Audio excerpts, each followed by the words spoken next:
사도행전 17장 1절부터 9절까지 말씀을 한 절씩 교독합니다.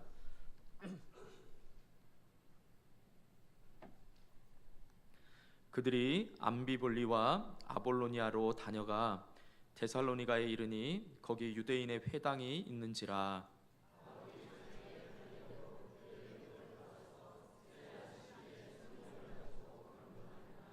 뜻을 풀어 그리스도가 해를 받고 죽은 자 가운데서 다시 살아나야 할 것을 증언하고 이르되 내가 너희에게 전하는 이 예수가 곧 그리스도라 하니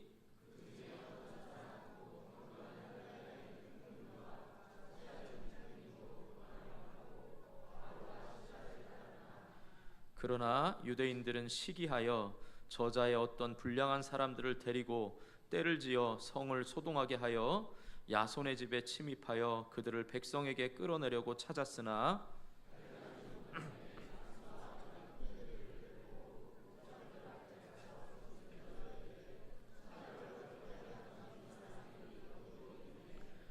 야손이 그들을 맞아 들였도다. 이 사람들이 다 가이사의 명을 거역하여 말하되 다른 임금 곧 예수라 하는 이가 있다 하더이다 하니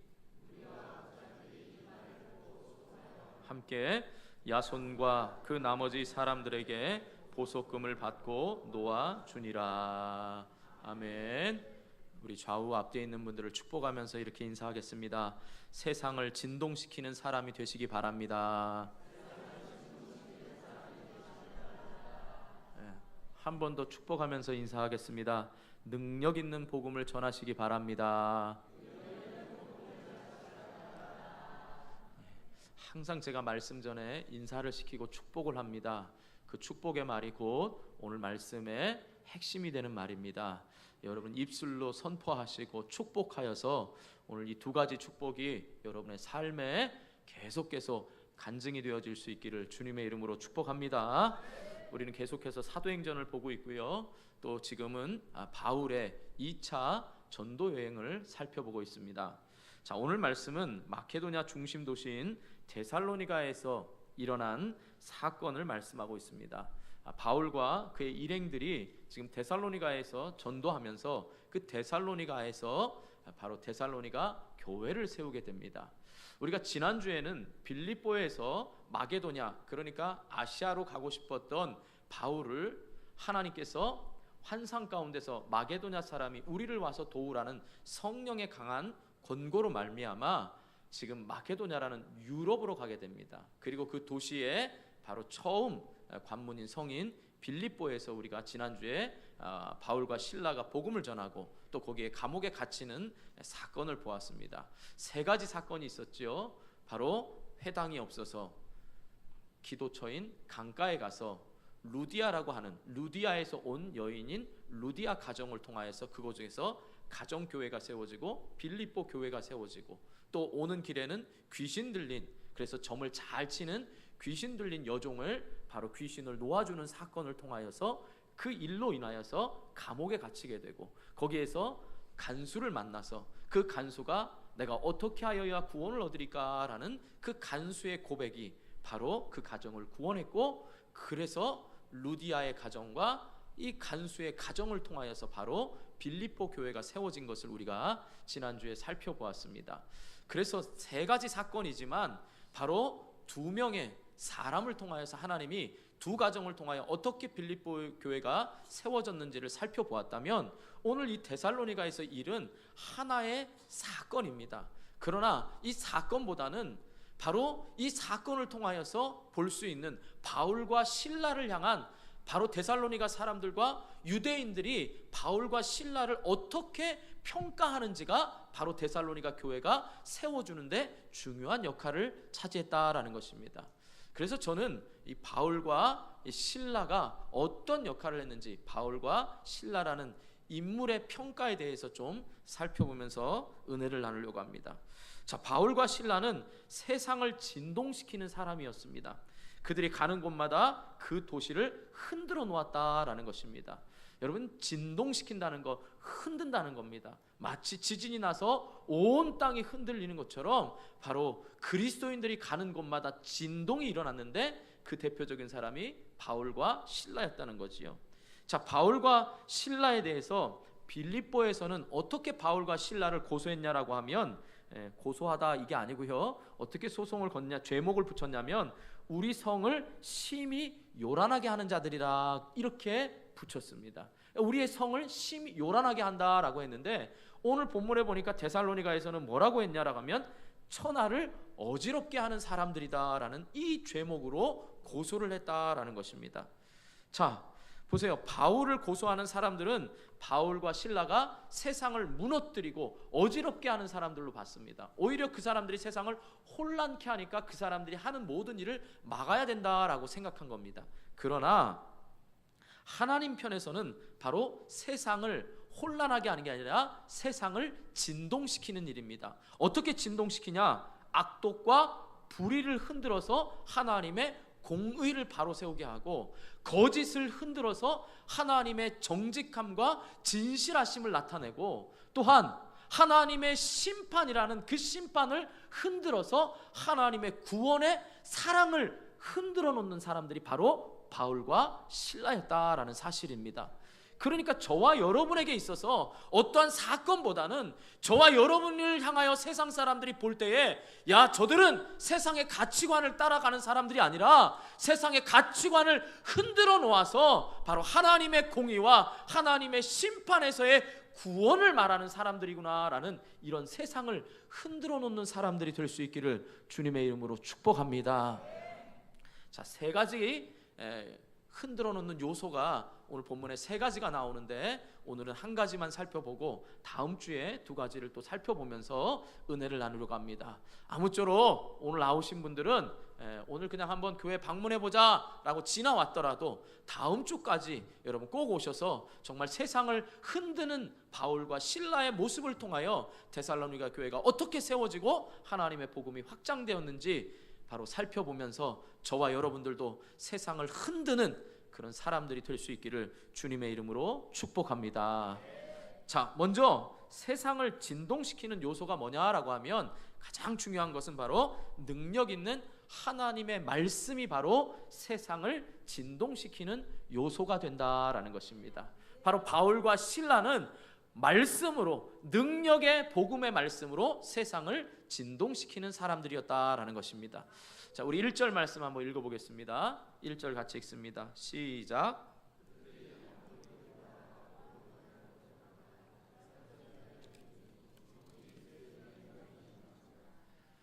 자, 바울 일행은 빌립보에서 핍박과 고난을 당했으면서도 아무런 미련 없이 이제 그곳에 교회를 세우고 또 다른 사역지인, 사명지인 지금 데살로니가로 오게 됩니다. 근데 이 데살로니가는 먼저 어디를 거쳤다 그랬죠? 암비볼리라는 곳을 거쳤습니다. 이 암비볼리는 빌립보에서 남서쪽으로 약 53km 떨어지고, 마게도냐라는 동네, 우리가 2주 전에 바울의 2차 전도 여행을 보면서 이 경로를 봤지요. 그래서 마게도냐 그 유럽 지역에서 바로 이 밑에 쪽, 그러니까 이게 볼 때 밑에 쪽인데 이게 남쪽이라면 북쪽의 도시 중에 하나가 바로 암비볼리입니다.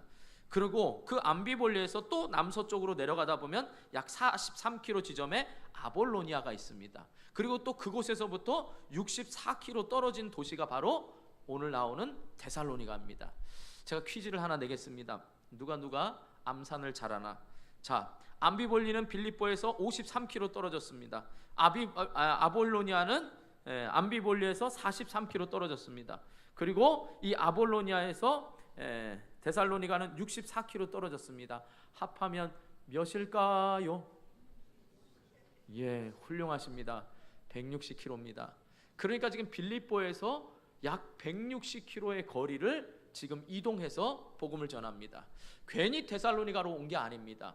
빌립보가 중요했던 마케도니아의 첫 성읍이었던 빌립보였다면 오늘 데살로니가는 이 마케도니아 전체의 중심 도시와도 같습니다. 그러니까 암비볼리 같으면 우리도 이렇게 광역 도시가 있잖아요. 그리고 각 도가 있지 않습니까? 그것 중에서도 말하자면 서울과도 같은 그런 어떤 대도시의 중심이 바로 데살로니가입니다. 그런데 서울과는 다르게 이거는 항구 도시입니다.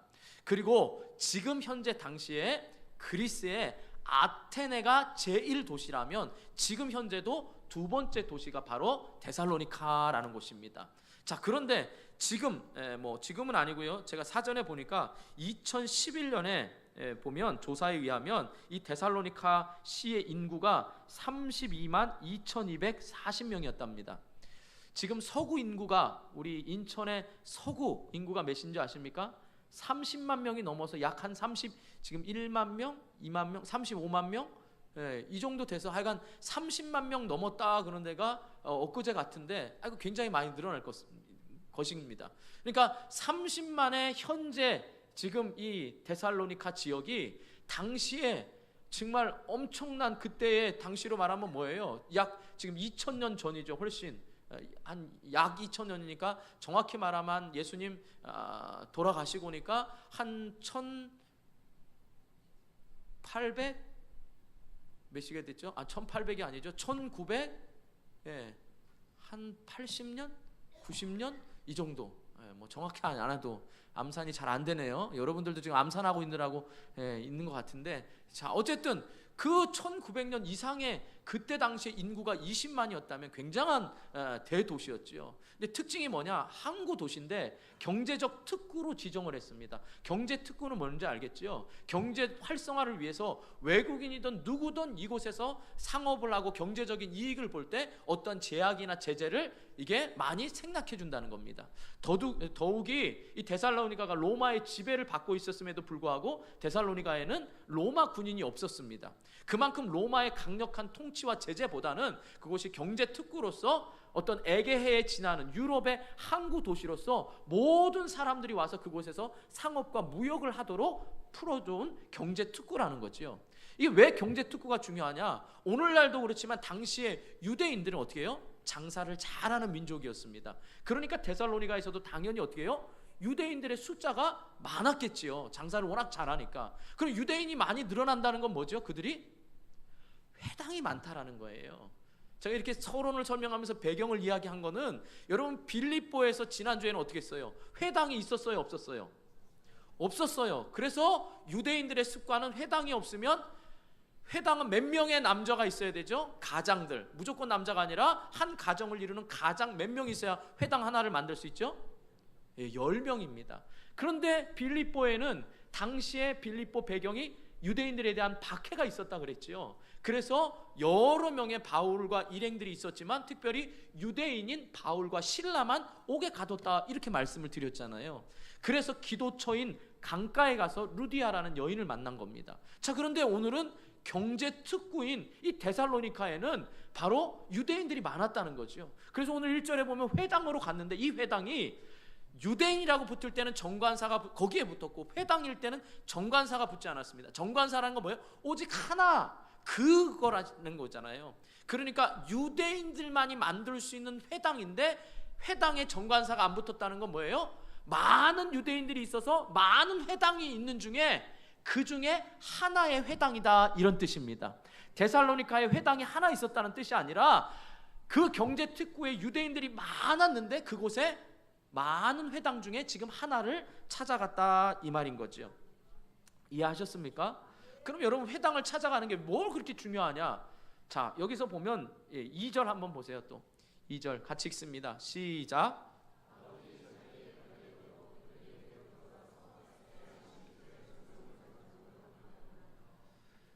여기서 관례대로라고, 자기의 관례대로라고 말할 때 원어로 보면 익숙하게 하다, 습관 들게 하다라는 뜻입니다. 그러니까 내 관례대로. 자, 우리 관례대로 합시다, 이 말은 뭐예요? 예전에 했던 대로 하다는 거잖아요. 예전에 익숙한 대로, 예전에 습관대로 하자는 거죠. 그런데 이것은 종교적인 습관을 얘기할 때도 이 단어를 쓰고 우리의 삶의 습관을 얘기할 때도 이 단어를 씁니다. 그러니까 지금 바울은 생각해 보세요. 유대인들은 가는 곳마다 10명 이상이 모이면 10명이면 회당을 만들었습니다. 종교적으로 그들은 열심히 있어서 회당을 만들었어요. 그러니까 당연히 유대인들은 가는 곳마다 회당을 먼저 방문합니다. 이것이 종교적인 습관입니다. 여러분들이 어느 곳에 이사를 가든지 여러분이 예배당을 찾고 여러분이 어느 곳에 가든지 기도를 먼저 하고 하는 이 모든 것들이 종교적인 습관이라면, 바울의 또 다른 생활의 습관은 뭐예요? 유대인들에게 그들이 구약 성경을 잘 알고 있으니까 그 성경에 대해서 알려주면서 너희가 기다리는 그 메시아, 너희가 오매불망 기다리고 있던 그 메시아가 바로 예수 그리스도인데 너희들이 그 예수 그리스도를 죽였다라는 구약에 예언된 말씀이 어떻게 이루어졌는지를 복음을 전하기 위해서 그는 회당으로 갔다 이 말이죠. 종교적인 습관으로는 예배를 드리는 것과 동시에 그들에게 복음을 전하는 게 바로 바울의 삶의 습관이었다 이 말인 것입니다. 사랑하는 성도 여러분, 오늘 이 말씀을 들으면서요, 저와 여러분의 삶의 습관과 종교적인 습관이 세상을 흔들 만한 그런 습관으로 바뀌어질 수 있기를 주님의 이름으로 축복합니다. 그러니까 오늘 말씀을 듣고 오늘 말씀을 깨달아서 나의 삶의 습관이 내가 편한 대로 사는 삶이 아니라 세상을 뒤흔드는, 흔들어 놓아서 하나님의 공의와 하나님의 심판 가운데 있는 이 세상을 구원시키기 위한 흔들어 놓는 종교적인 습관, 삶의 습관이 되어질 수 있기를 주님의 이름으로 축복합니다. 자, 그런데 여기서 새 안식일을 지냈다 그랬습니다. 그런데 이 새 안식일은 3주 내내, 그러니까 3주 동안 말씀을 전했다 이 말이 아니라 안식일이 일주일에 한 번이지요. 그러니까 딸랑 3번 말씀을 전했다 이 말인 겁니다. 제가 뒤에 가서도 설명을 하겠지만 말씀은 많이 들었다고 그가 믿음이 생기는 게 아닙니다. 우리 속담에 왜 서당께 3년이면 풍어를 읊는다 그러잖아요. 근데 풍어를 읊는 개 보셨습니까? 말이 그렇다는 얘기죠. 그런 개는 없습니다. 그냥 뭐 그 사람들이 생각할 때 월월 그러면 풍어를 읊는다 이런 거지요. 제가 어느 집을 방문했더니 그러더라고요. 목사님이 설교할 때 아멘을 하는 개래요. 그건 본인이 그렇게 생각하는 거죠. 저는 아멘 이런 소리 못 들어봤어요. 월월 이런 소리만 들어봤습니다. 어쨌든 여러분 생각해 보세요. 많이 듣는다고 있는 거 아닙니다. 여러분 신앙생활 오래 했다고 해서 내 삶의 종교적인 습관과 삶의 습관이 세상을 진동하는 거 아닙니다. 오늘 처음 와서 이 복음을 듣더라도 여러분 가운데서 하나님의 진리의 말씀이 여러분 심령을 먼저 진동시키고 여러분의 심령에 진동된 이 말씀이 여러분 가정과 사회와 직장을 변화시킬 수 있기를 주님의 이름으로 축복합니다. 자, 여기서의 성경은 뭘까요? 오늘날 신구약이 아니라 당연히 구약 성경을 얘기합니다. 여기서 또 강론하다라는 말이 있습니다. 성경을 강론하다 할 때 이 강론하다는 말은 마가복음 9장과 4절 또 히브리서 12장 5절에 보면 협의하다, 말하다는 겁니다. 우리가 서로 강론하자 이 말은 협의해서 말하는 겁니다. 설교는 뭐예요?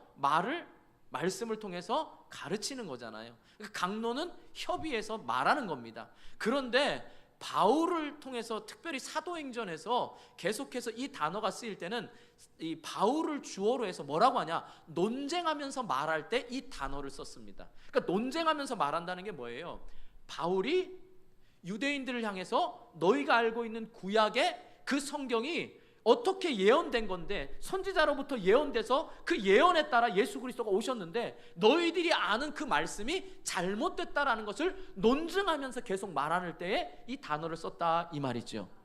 오늘날로 제가 설교를 표현하자면 이거죠. 여러분이 세상의 가치관을 가지고 살아갑니다. 그럴 때 하나님 나라의 기준, 하나님의 오직 진리가 되는 기준, 어떤 사람은 이게 옳다라고 말하고 어떤 사람은 이게 옳다라고 말하고 하룻밤 자고 일어나면 달걀이 괜찮았다, 또 일어나면 안 괜찮다, 어쩔 때는 커피가 괜찮다, 안 괜찮다, 또 어떻게 해요? 어떤 사람은 5잔이 좋다, 3잔이 좋다, 이렇게 각자 다른 모든 판단의 기준에 또 그렇다고 거기에 대해서 뭐야? 이렇게 생각하지 말고 예를 든 겁니다. 그런 가치관의 혼란 가운데 우리의 가치관의 진리가 되고 기준이 되는 게 뭐냐? 하나님의 말씀이다 이 말이죠. 그러니까 세상 사람들이 어떻게 세상이 돌아가든지 우리는 이 하나님의 진리의 말씀에 바로 서야 된다고 제가 이 말씀을 해석하고 여러분에게 진리를 가르치고 우리가 이 말씀대로 살아야 된다고 말하는 것이 바로 설교다 이 말입니다.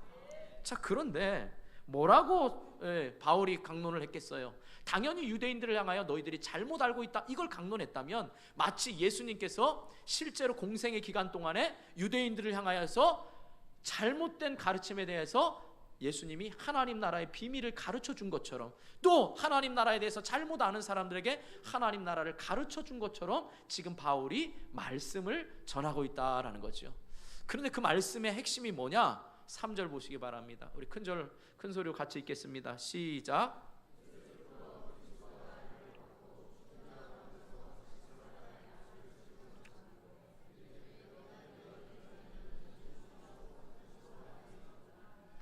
아멘. 이게 뭐죠? 크게 두 가지죠. 바로 예수님은 십자가에서 반드시 죽어야 했고 살아나야겠다. 그래서 십자가를 이야기하고 그 다음 뭐예요? 너희들이 기다리는 오매불망의 그 메시아가 바로 누구라는 거예요? 예수라는 거죠. 메시아가 뭐예요? 구원자. 그게 바로 그리스도라는 뜻 아니겠습니까? 그러니까 예수가 메시아고 예수가 유일한 구원자라는 거죠. 여러분, 이게 너무나 단순한 진리고 우리는 어렸을 때부터 많이 들어서 이걸 못 느끼겠지만, 여러분, 이게 가장 복음의 핵심입니다. 예수 그리스도가 반드시 죽어야 합니다. 왜요? 우리의 죄 때문에 반드시 죽으셔야 합니다. 죽음으로 끝나면 기독교는 사기입니다. 반드시 예수 그리스도는 살아나셔야 합니다. 그래서 여기서 원어로 보면 반드시 뭐뭐 해야 된다라는 말이 겹쳐서 반드시 죽어야 되고 반드시 살아나야 한다라는 것을 말한 겁니다. 이해하셨습니까? 우리에게 정말 기쁜 소식은 예수 그리스도가 나의 죄를 위하여 십자가에 죽으셨다는 것과 그 죄로 말미암은 반드시 죽음이 따라오는데 죽음의 문제까지도 해결하시기 위해서 살아나셔야 한다라는 사실입니다. 그래서 죄 문제와 죽음의 문제를 해결하신 분이, 오직 우리의 죄 문제와 죽음의 문제를 해결하신 분은 예수 그리스도밖에 없다, 이 말입니다. 이게 바로 진리입니다. 그런데 여기서 흥미로운 건 뭐냐? 뜻을 풀어라고 말할 땐 활짝 열다는 겁니다. 이 진리의 말씀을 할 때 뜻을 풀었다 그랬어요. 활짝 연다는 건 성경책을 그냥 활짝 열었다는 이 동작의 의미가 아니라 뭐예요? 성경을 풀어서 얘기합니다.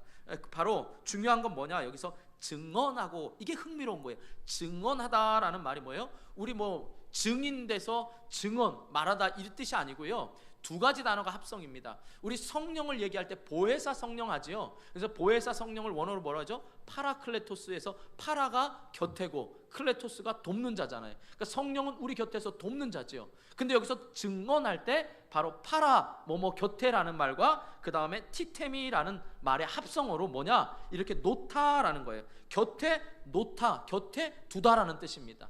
그런데 이 단어가 신약 성경에서 뭐냐? 상차림 있잖아요. 상을 잘 앞에 곁에다가 상을 차려놓다, 상을 놓아두다, 이런 뜻으로 많이 쓰였습니다. 그러니까 이 말은 뭐예요? 비유적으로 지금 바울이 성경을 펴서 그들에게 잘 차려진 밥상처럼 하나님의 말씀을 지금 잘 설명하고 있다, 이 말이죠.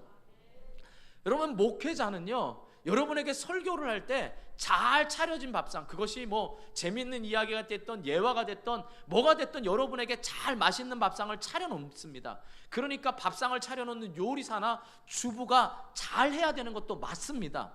이걸 부인하는 건 아닙니다. 그러나 잘 차려놓은 밥상에 여러분들이 건강하면 밥 한 그릇, 물 말아 먹고 김치만 있어도 어떻게 해요?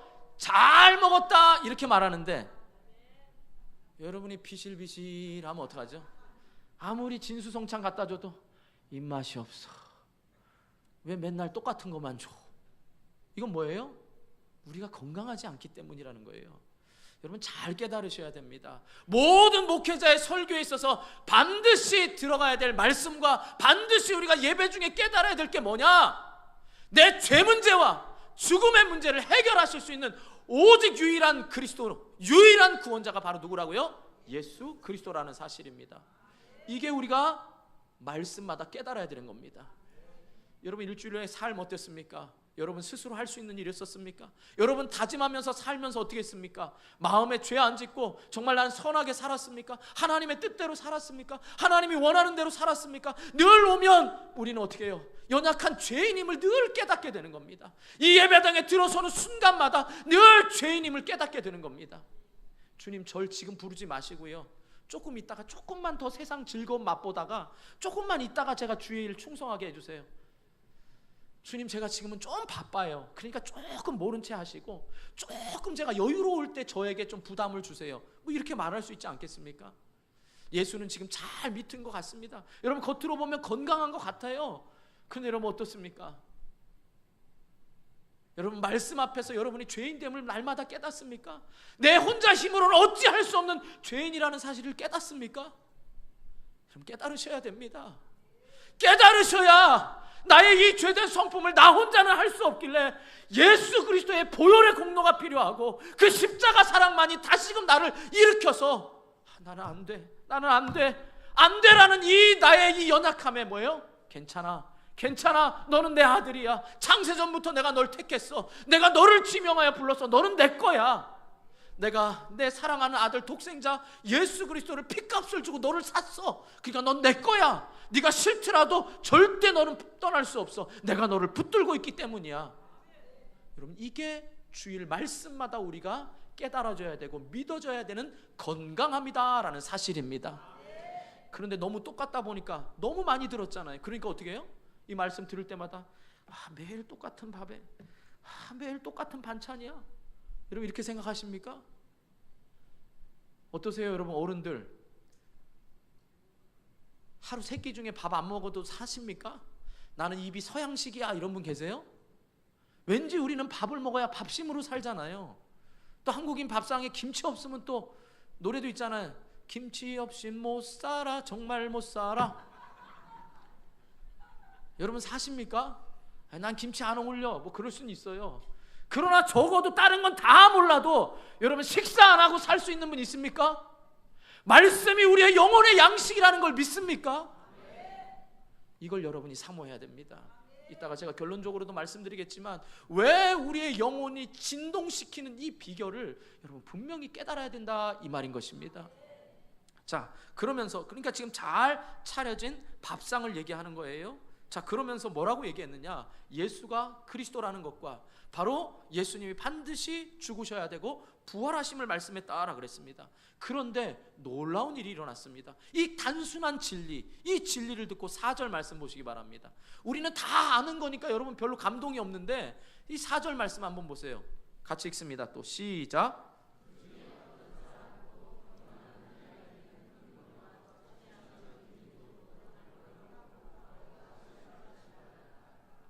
아멘. 지금 회당에 진동이 일어난 겁니다. 실제로 지진이 났다는 게 아니라 그 회당에서 복음을 들은 사람들의 마음에 진동이 울린 겁니다. 그 중에 누구요? 어떤 사람인데 어떤 사람이에요? 경건한 헬라인이라는 건 뭐예요? 유대계로 개종한 헬라인을 말하는 겁니다. 여러분, 헬라인의 특징은 뭡니까? 헬라 철학 들어보셨죠? 소크라테스, 너 자신을 알아라. 악법도 법이다.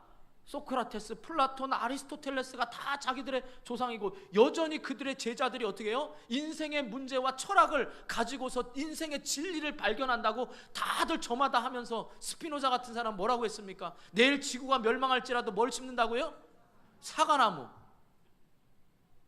네, 그 심어서 열매 없더라도 자기의 일상에 충실하겠다는 얘기 아니에요? 멋있는 말이잖아요. 그러니까 우리는 주님이 지금 오시더라도 우리도 주여 어서 오시옵소서 이래야 되죠. 근데 우리들 심령에는 어떻게 해요? 좀만 이따 오셔야 되는데 장가도 가야 되고요, 시집도 가야 되고요, 지금 손자 손녀도 봐야 되고요, 지금 적금 타는 것도 있는데 제 인생에 60부터 잘 살라고 지금 60부터 유람선 타고 여행도 하고 세계 일주도 하려고 모아놓은 게 있는데 조금 이따 오시죠. 이런 마음이 없냐 이 말이에요. 이런 헬라인들 또 어떻습니까? 헬라인은 그리스에 뭐가 많아요? 신화가 많잖아요. 신화가 많고 이성적인 것 같지만 신들의 존재를 이해한다는 건 뭐겠어요? 그들의 마음속에서는 아무리 철학자가 많아도 인간의 문제를 해결할 수 있는 이 근본적인 문제, 인간의 문제를 뛰어넘는 신들을 많이 만들어 놓고 인간의 가장 본질적인 죄인이라는 것과 이 죄인이 어떻게 하면 죽음으로부터 구원을 받고 어떻게 하면 우리가 죽음으로부터 자유함을 얻어서 우리 안에 진짜 신임 누구냐? 나는 이 인간의 본질적인 문제는 그들조차 해결할 수가 없었는데 이 복음의 진리를 듣고 난 다음에 예수 그리스도가 왜 죽어야 되고 왜 살아야 되고 예수 그리스도만이 유일한 구원자라는 유일한 신이라는, 많은 신들 중에 있는 유일신이 아니라요, 만일 신들 중에 있는 일신론이 아니라 우리는 유일신 하나님만 있다라는 이 신 앞에서 그들은 다 헬라의 제우스고 뭐고 다 신을 버리고 그들의 인간적인 철학과 사상을 다 버리고 그 자리에서 예수 그리스도를 만났다 이 말입니다. 할렐루야. 멋지지 않습니까? 또한 누가 나옵니까? 재밌게 표현이 귀부인입니다. 귀족의 아내들이에요. 여러분, 당시에 경제적 특구라 그랬죠. 얼마나 잘 살았겠습니까? 남편들은 저마다 잘 살아서 사업하며 바쁘며 또 뭐 이렇게 다 삽니다. 아내들은 뭐예요? 나름대로 명품백 사고 모든 걸 사도 안 채워집니다. 그래서 지금 이 종교 생활을 합니다. 그런데 뭐예요? 나의 죄를 위해서 예수 그리스도가 죽으셨다는 걸 믿으니까 남편이 허랑방탕하게 돈만 벌어다 주면 남편의 구실을 다 했다고 하고, 아내와의 관계, 가정을 소홀히 하면서 사업하면서 돈만 벌어다 주면 최고인 것처럼 그렇게 방탕하는 그 인간들이 다 죄인이라고 생각했는데, 나도 죄인이라는 걸 깨달았다, 이 말입니다. 할렐루야. 여러분 가운데 누구 원망하십니까? 불평하십니까? 그 인간만 못됐다고 생각하는 게 아니라 나도 어쩔 수 없는 죄인이라는 사실을 깨달을 수 있기를 축복합니다. 난 저 인간보다 괜찮아? 천만에요. 저와 여러분은 영원히 죽어야 되는, 아니 죽었던 우리는 죄인입니다. 죄와 허물로 죽었던 이 죄인이라는 사실을 날마다 깨달아야 되는 겁니다. 다른 사람 비판할 거 없어요. 다른 사람 날 힘들게 한다는 거 없습니다. 제가 같이 공부했던 목사님이 이제 그 판교에 아주 큰 교회를 다닙니다. 그런데 여러분, 뭐 판교가 이제 분당에 가깝게 있잖아요. 여러분, 분당 사는 사람들이 어떤 자부심이 있는 줄 아십니까? 우리는 천당 밑에 산다 그래요. 천당 밑이 분당이라고 말합니다. 분당에 살아보셨습니까? 뭐 안 살아보셨으니까. 우리는 인천에서 제일 좋은 동네가 서구입니다. 동의를 안 하십니까? 저는 인천에 서구만 살아서 이 동네가 제일 좋습니다. 아니 그런 자부심이 있어야죠. 그는 분당 사람들인데요, 돈이 많잖아요. 잘 삽니다. 그러니까 실제로 교인들 가운데 여인들이 많이 예배를 이제 신앙생활을 하는데, 남자들이 돈은 잘 벌어다 준대요. 근데 돈을 잘 벌어다 준 만큼 생활은 또 방탕한 생활을 하는 거예요.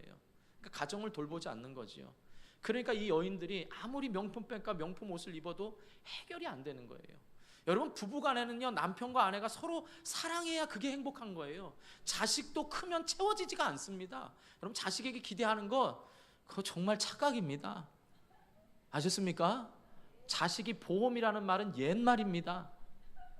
안 그래요, 여러분. 요즘은 안 그렇습니다. 물론 훌륭한 자식도 있어요. 제가 말하는 걸 또 그렇게 오해하지 마시고, 우리 자식들도 훌륭합니다. 여러분 자식도 훌륭합니다. 그런데 제가 말하는 본질은 뭐냐? 부부간에는 부부가 사랑을 해야 행복하지요. 그 안에 즐거움이 있어야 자녀들이 그걸 보고 아름다운 가정을 또 계획하지요. 그게 성경적이에요. 자, 그런데 그러다 보니까 어떻게 되느냐? 이 여인들이 실제로 그 교회에서 하는 말입니다. 채워지지가 않는 거예요. 그러니까 이 사람들도 엉뚱한 생각도 하고, 그런 일들로 인해서 괴로워해서 우울증도 생기고, 그것 때문에 힘들어하는 생활들이 많다라는 거예요, 여인들이. 여러분, 성경에도 잠언에 말하죠. 솔로몬의 지혜가 돈 많은 집에서 고기 뜯어먹는 게 낫냐, 아니면 돈은 없더라도 채소 먹으면서 행복한 화목한 게 낫냐? 여러분, 어느 게 행복합니까? 돈 많은 게 행복해요? 돈 없는 게 행복해요? 여러분 또 그러겠죠. 돈 많고 행복했으면 좋겠다. 아주 우리 인간의 생각은 그렇습니다. 아니, 그걸 나쁘다 그러지 않아요. 그런데 비교하자면 어떻냐 이 말이에요. 그럼 여러분은 어떻습니까? 여러분이 남을 평가할 때, 판단할 때, 오늘 이 말씀을 들으면서 저 인간이 들어야 돼, 나 저 인간 때문에 힘들어, 나 저 인간 때문에 힘들어, 이게 아니라, 하나님, 나도 죄인이군요. 나도 어쩔 수 없는 이 죄인인데, 이 죄인이 주의 보혈 때문에 깨끗해져서 이 자리에 와서 나는 마치 죄가 없는 것처럼 있는 나 자신을 나도 어찌할 수 없습니다. 예수님만이 나의 구원자입니다. 이게 빼놓지 않고 우리의 말씀 가운데 깨달아져야 될 말씀이다, 이 말인 것입니다. 그래서 귀부인들도 바로 주님 앞에 진동하는 이런 모습들이 일어났다, 이 말인 것입니다. 사랑하는 성도 여러분, 이처럼 세상에 부족한 거 없는 것 같은 사람, 철학적으로 인간의 지식을 알고 철학적으로 뭔가를 알고 깨달았다는 사람, 물질적으로 부유해서 부족함이 없을 것 같은 이 사람에게 영혼의 갈급함의 가장 본질적인 질문은, 그리고 가장 본질적인 대답은 당신이 죄인이라는 것과 그 죄인인 당신을 위해서 예수님이 십자가에 죽으셨다는 사실과 당신이 죽어서 영원히 지옥 갈 수 있는 인생을 천국으로 인도하셔서 당신의 유일한 구원자는 예수 그리스도밖에 없다는 이 사실 앞에, 이 복음의 능력 앞에 그들의 마음이 진동됐다, 이 말입니다. 여러분은 어떻습니까? 여러분 이 말씀에 대해서 매주 진동하고 계십니까? 너무나 많이 들었기 때문에, 너무나 익숙한 말씀이기 때문에 여러분 가운데 진동이 없이 그냥 아이고 뭐 다 알던 건데 뭐 이렇게 머릿속으로만 알아서는 안 된다 이 말인 것입니다. 여기서 중요한 건 뭐냐? 권함을 받았다라는 단어입니다. 이 권함을 받았다, 이 권면하다 이 말이 아니고요. 권함을 받았다는 건 납득하다, 납득시키다, 설득하다라는 말입니다. 내가 권한다는 건 너도 이렇게 믿어봐, 이렇게 설득시키고 납득시키는 겁니다. 그런데 여기에 또 하나의 뜻이 있는다면 뭐냐면 그것이 믿다, 신뢰하다라는 의미도 있습니다. 그러니까 합쳐서 보면 뭐냐? 본문에서는 바로 뭐냐? 바울의 복음의 선포를 통해 경건한 헬라파 유대인들과 귀부인들이 복음을 통해 설득당해서 믿게 됐다 이 말이죠. 그러니까 권했다는 게 내가 권하지만, 내가 설득하지만 믿게 되는 건 누가 믿게 하시는 겁니까? 성령 하나님이. 그래서 여기에 부정과거 수동태로 쓰였다는 거예요. 우리가 잘 모르지만 늘 이제는 말하니까 알지요. 수동태, 능동태, 완료, 뭐 이거 다 미완료. 여러분 아시잖아요. 이제 현재든 과거든 여러분 웬만한 문법 이제 아시잖아요. 헬라어 문법 아시잖아요. 수동태, 누군가에 의해서 믿게 된 거예요. 그 누군가가 누구예요? 성령님이에요. 그럼 여러분 우리 주변에 우리가 생각할 때는 이렇게 말합니다. 이제 그리스도인들이 많으니까 제발 그리스도인들이 이제는 예수 믿어라 이런 말 이전에 이제는 그만 좀 그 말 얘기하고 그건 너무 많이 들었다는 거예요. 그 말 하지 말고 너희들의 삶이 좀 예수인답게 그리스도인답게 살아라 이렇게 자성하는 목소리가 훨씬 더 설득력이 있을지 모르겠습니다. 아닙니다. 여러분 아니라고요. 물론 여러분 우리 그리스도인답게 살아야 됩니다. 그러나 그것보다 더 중요한 건 어느 순간부터 그리스도인들 마음 가운데도 나 그리스도인들처럼 살아야지 이게 아니라 하나님의 말씀이 내가 권면하는 것 같고 내가 설득하는 것 같지만 이 말씀 자체가 능력이 있다는 것을 믿고 내가 그에게 듣든지 아니 듣든지 예수만이 당신의 구원자고 예수만이 당신의 모든 문제를 해결할 수 있다는 이 말씀의 능력을 우리 그리스도인들이 믿고 있느냐 이 말인 것입니다. 할렐루야. 이게 더 중요해요. 여러분 말씀대로 사십시오. 이건 얼마든지 할 수 있습니다. 그러나 그 말씀 자체가 내 마음을 진동시킬 수 있는 이 능력이 있다라는 이 자체를 여러분 먼저 믿으시길 축복합니다. 그럴 때에야 그 헬라인과 그 귀부인 앞에서도 그 유대인 앞에서도 너희가 믿고 있는 예수가 잘못 믿고 있다고, 너희들의 인생의 가치관이 잘못됐다고, 너희가 잘 사는 게 오직 목적이고 너희들이 어떻게 하면 편안한 노후를 보낼까가 목적이지만 영원한 삶인 천국을 향하여 너희들이 어떻게 사는 게 바르다라는 것을 저와 여러분이 확신을 가지고 선포할 수 있기를 축복합니다. 그러니까 여러분 우리가 보기에는 이 세상에 뭐 예수 믿는 거 고리타분하고 예수 믿는 거 정말 재미없는 것 같고 뭐 하지 말아야지 이게 많아요. 또 예수도 적당히 믿어야지. 여러분 많이 헌신하면 어떻게 해요? 내 시간도 뺏기고 돈도 뺏기고 사람도 상처받고 그러니까 적당히 믿어야지. 이런 모든 우리의 마음의 가운데 하나님의 말씀이 여러분을 진동시키고 있냐 이 말입니다. 여러분의 영적 건강이 잘 차려진 밥상, 이 성경 하나님이 이미 하늘문을 여시고 저와 여러분에게 축복하실 이 잘 차려진 잔치자리에서 여러분의 영적 상태가 건강해야 무엇이 떨어지든지 맛있다 이래야 건강한 거지. 오늘도 똑같아. 아유 재미없어. 뭔가 오늘 쇼다운 쇼를 보여줘야 되는데 오늘 찬양대도 뭐 그저 그렇고. 그저 그렇다는 얘기 아니에요 절대. 그저 그렇고 쉐키나도 그저 그렇고 오늘 사람들 표정도 그렇고. 여러분 이런 걸로 내 영적 건강을 판단해서는 안 되는 겁니다. 여러분 이게 세상을 진동시키는 사람들의 능력의 말씀이, 말씀 자체가 능력이 있다는 걸 믿어야 하나님 오늘도 내가 죄인입니다, 내 힘으로는 안 되니까 그 말씀이 내 마음을 좀 진동시켜 달라고 여러분 구할 수가 있는 것입니다. 사랑하는 성도 여러분, 오늘 바울이 세 가지로 얘기한 걸 잘 생각해 보세요. 처음에는 그는 강론을 했습니다. 너희들이 잘못됐다는 사상의 가치관을 바로잡기 위해서 강론을 했고, 그 다음에는 증언을 했습니다. 성경을 펴서 밥상을 차려줬습니다. 그 다음에 뭐예요? 권면하고 설득을 시켰습니다. 그러나 이 모든 것을 할 수 있었던 분은 누구라고요? 성령 하나님이 믿어지게 하셨다 이 말인 겁니다. 그러니까 저와 여러분이 바울처럼 난 목사님처럼 말 잘 못해요, 난 누구처럼 말 못해요 이러지 마시고 여러분의 종교적인 관례와 삶의 습관이 말씀이 능력 있는 거라는 이 삶의 습관으로 길들여져서 저와 여러분이 가는 곳마다 세상을 진동시키고 세상의 가치관을 변화시키는 삶의 관례들로 바뀌어지기를 주님의 이름으로 축복합니다. 그러니까 데살로니가는 이 사건을 통하여서 이 바울과 실라의 삶의 관례와 복음의 능력 있는 걸 통하여 세상을 흔들어 수 있었다, 이 말인 것입니다. 여러분, 말씀 많이 듣는 거 중요한 게 아닙니다. 그렇다고 말씀 적게 들으라는 말도 아닙니다. 그 말씀이 능력이라는 것을 믿는 은혜가 있기를 주님의 이름으로 축복합니다. 그래서 오직 나는 이 말씀 붙들고 살겠다. 세상이 혼탁하여 다 저마다 진리라고 말하는데 저마다 다 매스컴에서 들은 것 가지고 손안에서 저마다 모든 정보를 다 가지고 있는데 이 정보 가운데서 하나님의 말씀만이 나를 올바른 길로 인도하는 진리의 말씀이라는 이 사실과 내 마음의 진동을 일으켜서 지금 내가 이 진동 가운데 살아가고 있다는 것을 여러분 확신할 수 있기를 축복합니다. 여러분 마음에 진동이 있으십니까? 여러분 마음의 말씀이 여러분을 지금 진동하고 계십니까? 그럴 때야만 여러분들이 가정과 직장과 이 나라 이 민족을 진동시킬 수 있음을 믿으시기를 축복합니다. 기도하겠습니다. 우리 말씀 생각하면서 기도합니다. 하나님,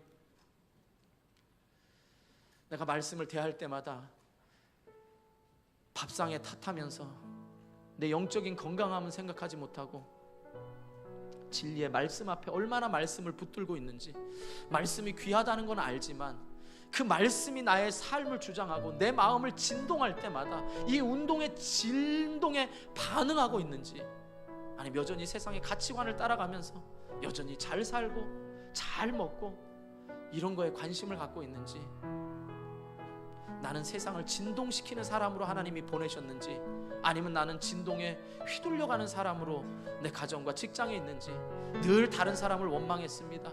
늘 환경을 원망하고 환경을 탓하고 늘 불평했지만 오늘도 하나님 말씀 앞에 서 보니까 나는 여전히 죄인입니다. 주의 보혈이 아니고서는 도저히 구제받을 구제불능의 죄인이었다는 사실, 다른 사람에 비교해서 조금 나은 게 아니고요, 구제불능의 존재인 내가 오늘도 예수님의 그 보혈 때문에 내가 이 자리에 있다라는 것과 이 사실 앞에 여러분 감사합니다. 하나님, 이 말씀의 진동 앞에 내가 반응하며 내 가정과 직장을 진동시키는 사람이 되게 해달라고 우리 말씀 생각하면서 주님 한번 부르고 간절히 기도합니다.